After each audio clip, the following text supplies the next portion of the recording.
Hello friends, आज एक gap down opening मिली जैसा हमने कल संकेत दिए थे और स्ट्रॉन्ग सपोर्ट लेवल जो बताया था वहाँ से रिकवरी भी देखने को मिली और स्ट्रॉन्ग रिकवरी देखी। पूरे दिन बाइंग मोमेंटम में रहा निफ्टी। वीकली एक्सपायरी के चलते बहुत अच्छे शॉर्ट कवरिंग मूव देखने को मिले 21,100 के ऊपर। ये जो गैप था आर्ली चार्ट पे, ये गैप बता रहा हूँ मैं, डेली चार्ट पे भी आपको मिल जाएगा। आर्ली चार्ट पे ये गैप था, ये फिल होना ज़रूरी था और फिल हो गया और काफ़ी तेज़ी से फिल हुआ। जितनी तेज़ी से गिरा उसका 50% रिट्रेसमेंट वापस कवर अप भी हो चुका। अब आने वाले दिनों में 21,200 21,100 ये स्ट्रॉन्ग सपोर्ट का काम करेगा। मंथली एक्सपायरी है क्योंकि अब नेक्स्ट वीक, और ऊपर 21,350 से लेके 21,450 ये स्ट्रॉन्ग रेजिस्टेंस का काम करेगी। 21,450 क्लोजिंग लेवल का हाई है, इसलिए वो रेजिस्टेंस का काम करेगा 21,350 से 21,450। उसके ऊपर अगर डिसाइसिवली ट्रेड होती है निफ्टी में तो 21,600 तक के लेवल्स वापस बैंक निफ्टी में देखने को मिल सकते हैं। बैंक निफ्टी ने भी बहुत शानदार रिकवरी दिखाई। ये जो गैप था बैंक निफ्टी ने भी फिल किया, जितना रिट्रेस हुआ था उसका पूरा कवर अप कर लिया।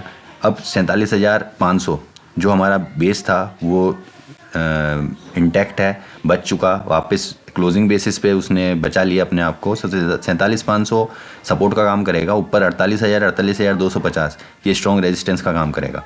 कोई भी डिप आता है बाइंग अपॉर्चुनिटी की बैंक निफ्टी में, और उसका एक सिंगल कारण रहा, सारे बैंक में गिरावट थी पर आज एक बैंक चला, वो था HDFC बैंक।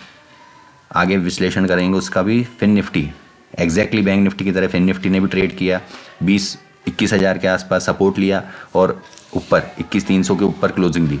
आने वाले दिनों में 21,100 21,150 स्ट्रॉन्ग सपोर्ट का काम करेगा। ऊपर 21,400 से लेके 21,500 तक फिन निफ्टी जाने का दमखम कर सकता है। निफ्टी मिड कैप में भी एग्जैक्टली वही हुआ। 50% रिट्रेसमेंट उसका पूरा हो गया। ये जो गैप था वो फिल हो चुका। ये जो पुराने गैप थे ये पहले ही फिल हो चुके थे। तो निफ्टी मिड कैप में अब रैली के लिए तैयार है। निफ्टी मिड कैप 10,125 10,075 10,075 10,125 ये स्ट्रॉन्ग सपोर्ट का काम करेगा।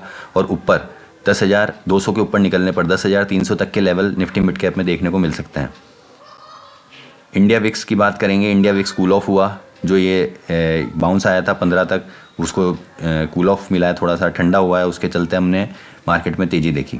बात करते हैं क्रूड ऑयल की। क्रूड ऑयल में ये जो रनअप था अब 6,000 के ऊपर डिसाइसिवली ट्रेड हो रहा है और इंटैक्ट है। हमने जो हमारे टारगेट दिए थे 6,300 तक के वो आ चुके हैं। अब हमको वेट करना है 6,100 के लेवल के आसपास का। 6,100 के लेवल के आसपास हमारी क्रूड ऑयल में वापस बाय बनेगी। स्टॉप लॉस रहेगा 6,050 का। टारगेट रहेंगे 6,200 6,300 के। बात करते हैं नेचुरल गैस की। नेचुरल गैस में भी एक ट्रेड हमें जो मिला था स्टॉप लॉस के साथ वो इंटैक्ट रहा और हमने अच्छे से उसमें काम किया। अब आने वाले दिनों में हम 206 के स्टॉप लॉस के साथ नेचुरल गैस में सेल कर सकते हैं। पोजिशनल स्टॉप लॉस 210 का रहेगा। टारगेट रहेंगे 200 और 195 के। HDFC बैंक में हमारा जो टारगेट था 1660 के ऊपर का, आज वहाँ निकल चुका और काफ़ी अच्छी स्ट्रेंथ देखने को मिली 1685 तक के लेवल। आने वाले दिनों में 1700 1720 के लेवल HDFC बैंक में देखने को मिल सकते हैं। जिन्होंने सिप किया था उनको बहुत अच्छा प्रॉफिट हो रहा होगा। ये जो डिप्स थे ये बाइंग अपॉर्चुनिटी थी, जिन्होंने मिस कर दी वो मिस कर दी।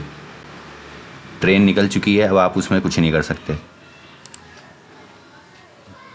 बात करते हैं एक और स्टॉक की जिसने काफ़ी लोअर लेवल्स पे अच्छी स्ट्रेंथ दिखाई।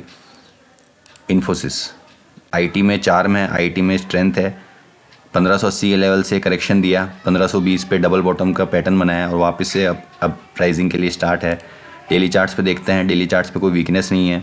ये यहाँ से हमें रैली देखने को मिली थी। 1600 के आसपास एक थोड़ा सा हर्डल है, उसके ऊपर 1675 तक के लेवल इन्फोसिस में आने वाले हफ्ते में महीने के लिए खुल जाएंगे। कोई भी डिप आती है तो इन्फोसिस में बाइंग अपॉर्चुनिटी रहेगी। ये कुछ भी था मेरा इंडेक्स पे, कमोडिटीज़ पे, स्टॉक्स पे। बने रहिए हमारे चैनल के साथ, शेयर सब्सक्राइब करिए। आने वाले जनवरी में रिज़ल्ट सीजन शुरू हो जाएगा तो हमारा फोकस फिर रिज़ल्ट पे रहेगा।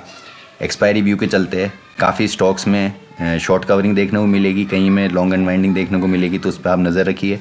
निफ्टी 21,000 से लेके 21,500 की रेंज में रह सकता है। बैंक निफ्टी 47,500 से 48,200 की रेंज में रह सकता है। फिर निफ्टी 21,000 से 21,500 की रेंज में रह सकता है। और निफ्टी मिड कैप 9,975 से लेके 10,225 की रेंज में रह सकता है। तो ये आने वाले जो वीकली एक्सपायरीज़ हैं, मंथली एक्सपायरीज़ जो कन्वर्ट हो जाएंगी, उनके लिए व्यू था। मिलते हैं कल इसी चैनल पे फिर से, तब तक के लिए टेक केयर।